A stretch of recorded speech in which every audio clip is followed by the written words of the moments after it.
ರಾಜ್ಯದ ವಿವಿಧ ಕಡೆಗಳಲ್ಲಿ ಕ್ರೈಸ್ತ ಸಮುದಾಯದ ಧರ್ಮಗುರುಗಳು ಚರ್ಚ್ ಸೇವಾ ಕಾರ್ಯಕರ್ತರ ಮೇಲೆ ನಿರಂತರ ದಾಳಿ ನಡೆಯುತ್ತಿದೆ.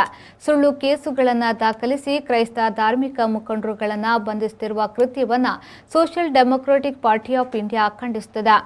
ಈ ಬಗ್ಗೆ ಮಂಗಳೂರಿನ ಪ್ರೆಸ್ ಕ್ಲಬ್ನಲ್ಲಿ ಸುದ್ದಿಗೋಷ್ಠಿ ನಡೆಸಿ ಮಾತನಾಡಿದ ಪಕ್ಷದ ರಾಷ್ಟ್ರೀಯ ಕಾರ್ಯದರ್ಶಿ ಅಲ್ಫೋನ್ಸೋ ಫ್ರಾಂಕೋ ಅವರು, ಕ್ರೈಸ್ತ ಸಂಘಟನೆಗಳ ಕಾನೂನು ಹೋರಾಟ ಮತ್ತು ಶಾಂತಿಯುತ ಪ್ರತಿಭಟನೆಗೆ ಎಸ್ಡಿಪಿಐ ಬೆಂಬಲಿಸುತ್ತದೆ.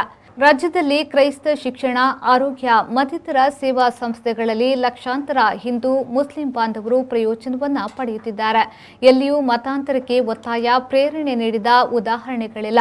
ಆದರೂ ಸುಳ್ಳು ಆರೋಪವನ್ನು ಹೊರಿಸಿ ಬಿಜೆಪಿ ಬೆಂಬಲಿತ ಸಂಘಟನೆಗಳು ಕ್ರೈಸ್ತರ ವಿರುದ್ಧ ದಾಳಿ, ಅಪಪ್ರಚಾರ ಮಾಡುತ್ತಿರುವುದು ಖಂಡನೀಯ ಎಂದು ಹೇಳಿದರು. ಕಡಿ, ಕಚ್ಚು, ಕೊಲ್ಲು ಈ ಸಂಸ್ಕೃತಿ ಇವತ್ತು ನಮ್ಮ ರಾಜ್ಯದಾದ್ಯಂತ ನಡೀತಾ ಇದೆ. ಇದನ್ನು ಯಾವತ್ತೂ ಕೂಡ Social Democratic Party of India ಸಹಿಸುವುದಿಲ್ಲ. ನಮ್ಮ ಧರ್ಮಗುರುಗಳ ಮೇಲೆ, ನಮ್ಮ ಕನ್ಯಾಸ್ತ್ರೀಯರ ಮೇಲೆ, ಧಾರ್ಮಿಕ ಚರ್ಚು ಅಥವಾ ನಮ್ಮ ಸಂಸ್ಥೆಗಳ ಮೇಲೆ ಈ ದಾಳಿಯನ್ನು ನಾವು ಖಂಡಿತವಾಗಿ ಒಪ್ಪುವುದಿಲ್ಲ.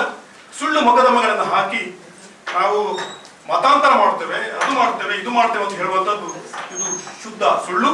ಸಂವಿಧಾನದ ಅಡಿಯಲ್ಲಿ ಕ್ರೈಸ್ತ ಸಂಸ್ಥೆಗಳು ದೇಶದಾದ್ಯಂತ ಒಂದು ಆರೋಗ್ಯ ವಿಚಾರ ಇರಬಹುದು, ಶಿಕ್ಷಣ ವಿಚಾರ ಇರಬಹುದು, ಬಹುಶಃ ರಾಜ್ಯ ರಾಷ್ಟ್ರ ನಾಯಕರು ಎಲ್ಲರೂ ಕಲ್ತದ್ದು ನಮ್ಮ ಸಂಸ್ಥೆಗಳಲ್ಲಿ.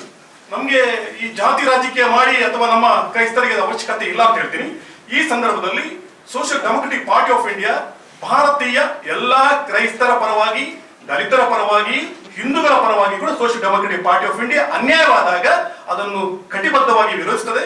ಮಾತ್ರವಲ್ಲ, ಅವರ ಸ್ವಾತಂತ್ರ್ಯಕ್ಕೆ ಧಕ್ಕೆ ತರುವಂತಹ ಯಾವುದೇ ಷಡ್ಯಂತ್ರ ಆದ್ರೂ ಕೂಡ ನಾವು ಪ್ರತಿಭಟನೆ ಮಾಡ್ತೇವೆ ಅಂತ ನಿಮ್ಮ ಮುಂದೆ ಹೇಳಿಕೆ ನಾನು.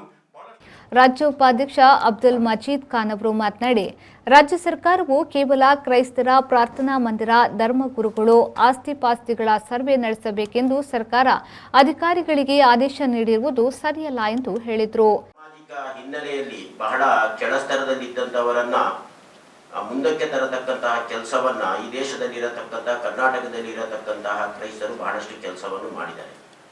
ಯಾವತ್ತಿಗೂ ಅನ್ಯ ಧರ್ಮೀಯರ ಜೊತೆ ಸಾಮರಸ್ಯದಿಂದ, ಸಹೋದರತೆಯಿಂದ ಬಾಳಿದವರು, ಬದುಕಿದವರು. ಇವತ್ತು ಕರ್ನಾಟಕದಲ್ಲಿ ಇವತ್ತು ನಮಗೆ ಒಂದು ಕಿಟೆಲ್ ಕೋಶ ಅಂತ ಸಿಗುವುದಾದರೆ ಅದು ಕ್ರೈಸ್ತ ಬಾಂಧವರಿಂದ ನಮಗೆ ಬಂದಿರತಕ್ಕಂಥದ್ದು. ಇಂತಹ ಸಂದರ್ಭದಲ್ಲಿ ಇವತ್ತು PUCL ಅನ್ನತಕ್ಕಂತಹ ಒಂದು NGO ಹೈಕೋರ್ಟ್ನಲ್ಲಿ ಇದರ ಬಗ್ಗೆ ಒಂದು ರಿಟ್ ಅರ್ಜಿಯನ್ನು ಸಲ್ಲಿಸಿದೆ. ಆ ರಿಟ್ ಅರ್ಜಿಗೆ ಪೂರಕವಾಗಿ ಇವತ್ತು ಕರ್ನಾಟಕದ ಹೈಕೋರ್ಟ್ ಕರ್ನಾಟಕ ರಾಜ್ಯ ಸರ್ಕಾರಕ್ಕೆ ನೋಟಿಸನ್ನು ಕೂಡ ಮಾಡಿದೆ. ಅದನ್ನು ನಾವು ಸ್ವಾಗತಿಸ್ತೇವೆ ಮತ್ತು ಸರ್ಕಾರ ಬಹಳ ಜವಾಬ್ದಾರಿಯುತವಾಗಿ ಕೆಲಸ ಮಾಡಬೇಕು.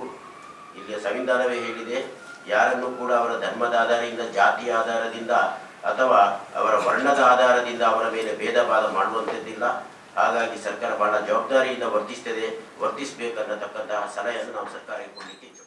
ಈ ಸಂದರ್ಭ ಸುದ್ದಿಗೋಷ್ಠಿಯಲ್ಲಿ ಎಸ್ಡಿಪಿಐ ರಾಜ್ಯ ಮಾಧ್ಯಮ ಉಸ್ತುವಾರಿ ಅಕ್ರಮ್ ಹಸನ್, ನೂತನ ಜಿಲ್ಲಾಧ್ಯಕ್ಷ ಅಬೂಬಕರ್ ಕುಲಾಯ್, ಉಪಾಧ್ಯಕ್ಷರಾದ ವಿಕ್ಟರ್ ಮಾರ್ಟಿಸ್ ಉಪಸ್ಥಿತರಿದ್ದರು.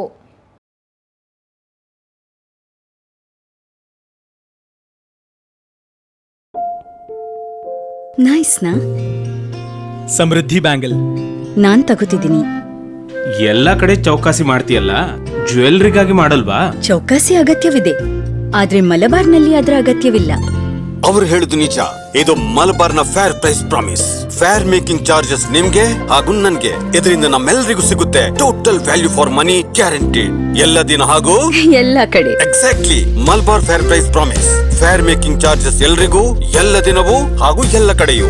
Promise is a promise.